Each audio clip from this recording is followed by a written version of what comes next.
जय श्री राम भक्तों, जय श्री राम। जय बालाजी महाराज की जय, जय शिव शंकर भगवान की जय। भक्तों, जैसे आपने देखा मार्च का महीना शुरू हो रहा है और 8 मार्च की शिवरात्रि है। सबसे पहला एक सवाल है कि शिव जी की पूजा 2 वस्तुओं से की जाती है। अब आप पूछेंगे 2 वस्तुएं कौन सी होती हैं? शिव जी की पूजा 2 वस्तुओं से की जाती है। एक जो नश्वर होती हैं, जो तुरंत नष्ट हो जाती हैं, जो उसी समय, जैसे फल, फूल, फ्रूट, ये जो चीज़ें होती हैं ये नश्वर होती हैं। उसी समय दूध, दही, शहद तुरंत चढ़ती हैं और तुरंत ही ये खराब हो जाती हैं। 1 दिन 2 दिन के अंदर ये खराब हो जाती हैं, ये नश्वर होती हैं।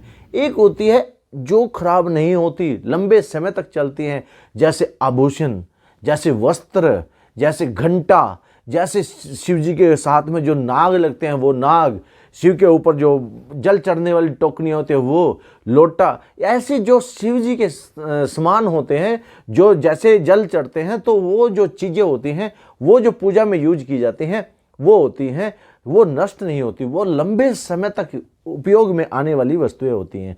शिव जी की 2 प्रकार से वस्तुओं से पूजा की जाती है। एक तो तुरंत नष्ट होने वाली वस्तुओं से, ये मैंने कहा शिव पुराण के अंदर आपको पेज नंबर 43 में बताया गया। तो इसी प्रकार से दोनों चीजें में की जाती है। दूसरा सवाल, अहम सवाल है, शिव जी भगवान की निराकार स्वरूप की, ज्योति स्वरूप की, उस लिंग की वो पूजा किसने की?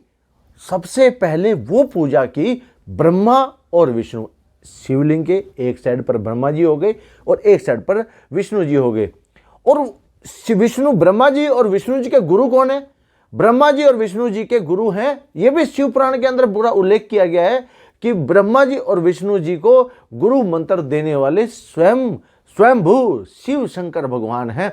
उन्होंने अपने, जैसे जब मंत्र दिया जाता है तो सबसे पहले उनके मस्तक पर कपड़ा डाला जाता है और अपने मस्तक पर कपड़ा डाला जाता है और फिर कपड़े में ढक करके उनके कान में जो मंत्र दिया जाता है उसे गुरु मंत्र बोलते हैं। और ये गुरु मंत्र गुप्त रखा जाता है, इसका उच्चारण गुप्त किया जाता है और यही उच्चारण, और इसीलिए ये मंत्र किसको मिला? ब्रह्मा को। ब्रह्मा किसकी साधना में रहते हैं?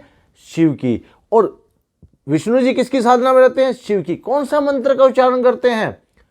पंचाक्षर। कौन सा? ओम नमः शिवाय, ओम नमः शिवाय। ओमकार, ये जो शब्द है, ये शब्द अपने आप में ब्रह्मांड में गूंजता है।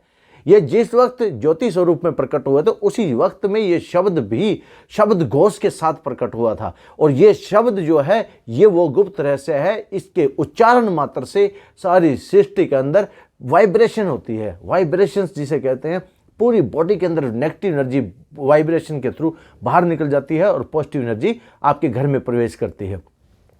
तो इसी प्रकार से यहाँ तक आपको आज है कि जब गुरु बनाते हैं तो गुरु बनाते वक्त जब सिर पर कपड़ा रख करके, और जब चेला बनता है, चेला बनाते हैं जब, तो उसके कान में मंत्र का उच्चारण किया जाता है, उस मंत्र को सदा गुप्त रखा जाता है। शिव जी भगवान की सबसे पहले पूजा किसने की? शिव जी भगवान की सबसे पहले पूजा की ब्रह्मा ने और विष्णु ने। कौन सी वस्तुओं से पूजा की जाती है? नश्वर और जो नष्ट नहीं होती जल्दी सी, उनसे पूजा की जाती है। वो पूजा में उपयोग करने वाली वस्तुएं होती हैं। तो आप देखिए, और इन सब के अंदर जो सबसे ज्यादा जो पूजा में यूज किया जाता है वो होता है, जो न दिखाई देने वाली शक्ति है वो आपके अंदर विराजमान है, वह है आपका मन। अगर वो मन भटक रहा है, वो मन दौड़ रहा है, पूजा के अंदर अगर भाग रहा है, पूजा में नहीं बैठ रहा है, तो समझ लीजिए आपके घर में नेगेटिव एनर्जी है, आपको बैठने नहीं दे रही। आपको बैठना पड़ेगा, जिद्दी बन के बैठना पड़ेगा। और अगर जिद्दी बन के बैठेंगे तो नकारात्मक शक्तियां आपके घर से बाहर जाएंगी, सकारात्मक शक्तियां आपके घर में प्रवेश करेंगी।